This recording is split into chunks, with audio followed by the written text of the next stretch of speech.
দেখতেই পাচ্ছেন হিজড়াদের কি অবস্থা।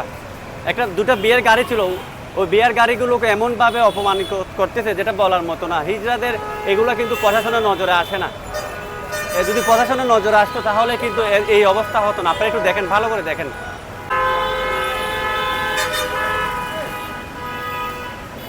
ইউটিউবার নাকি ভাই? জি জি, হ্যাঁ, কোন চ্যানেল? মনির ইসলাম মামুন দিবেন ফেসবুকে। ফেসবুকে মনির ইসলাম মামুন, আর ইউটিউবে হচ্ছে মামুন।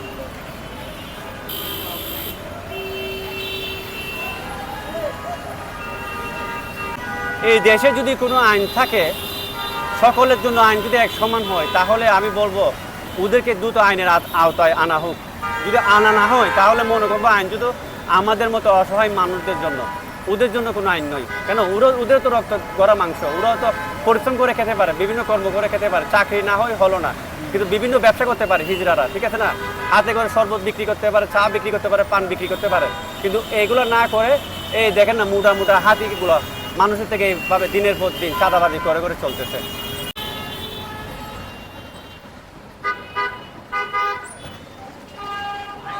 ভালো করে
বাচ্চা কাচ্চা হলে ওদেরকে চাঁদা দিতে হবে, বিয়ে শাদী করালে ওদেরকে চাঁদা দিতে হবে। যারা ব্যবসা বাণিজ্য করে, এমনকি ওনারাও কিন্তু ইজরাদেরকে চাঁদা দিতে বাধ্য। ওনারা যদি চাঁদা আদায় করতে না পারে, তাহলে দেখেন কীরকম অবস্থা করে। এর সামনে কিন্তু র্যাবের কয়েকজন ট্রাফিক পুলিশে ছিল, ওনারা কিন্তু বয়ে চলে গেছে এখান থেকে।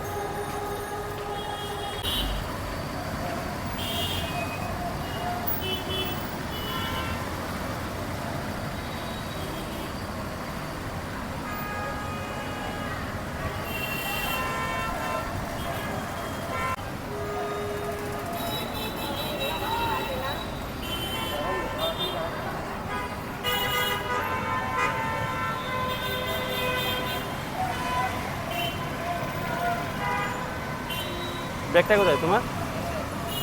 টাকা দিতে চাচ্ছে না মনে হয়।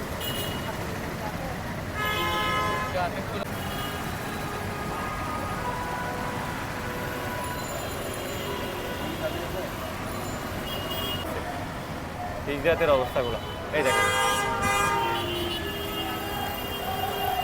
এই যে এই হচ্ছে মুরাদপুর ওভার ব্রিজের অবস্থাটা দেখেন। এখান থেকে মানুষ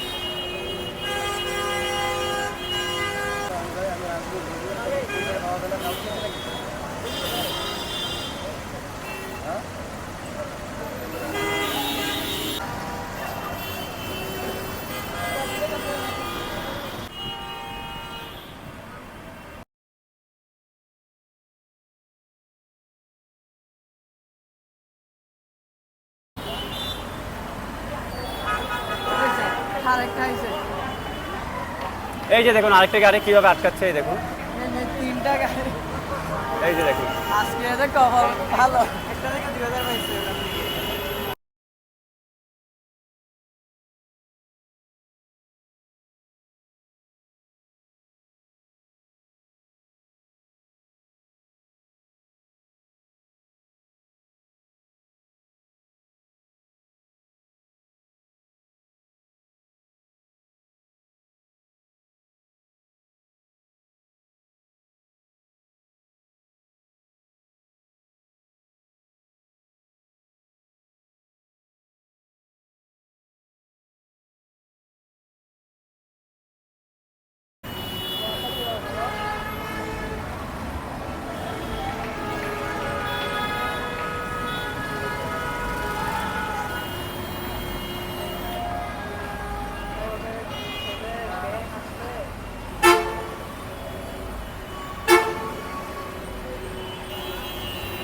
না যেখানে বলতেছে এখানে না।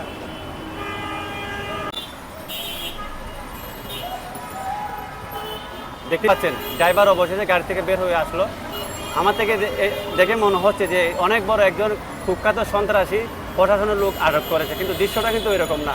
দৃশ্যটা হচ্ছে একটা বিয়ের গাড়ি যাচ্ছিল, বরযাত্রীর গাড়ি সহ, কিন্তু হিজড়া কিভাবে আটকিয়ে রেখেছে দেখেছেন?